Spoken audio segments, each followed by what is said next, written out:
ای بابا، حاله؟ تو اینجا چی کار میکنی؟ اینجا چی کار داری؟ اومدم صبونه بخورم. تا وقتی رسم شیرینی پختن اجرا نشه نزدیک آشپزخونه هم نمیای، باشه؟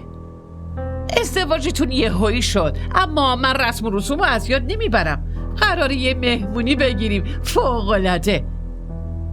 اگه من نمی اومدم این میخواست کار کنه، تو چرا مانعش نشدی؟ الان خودتون اومدین دیگه، مانعش بشین.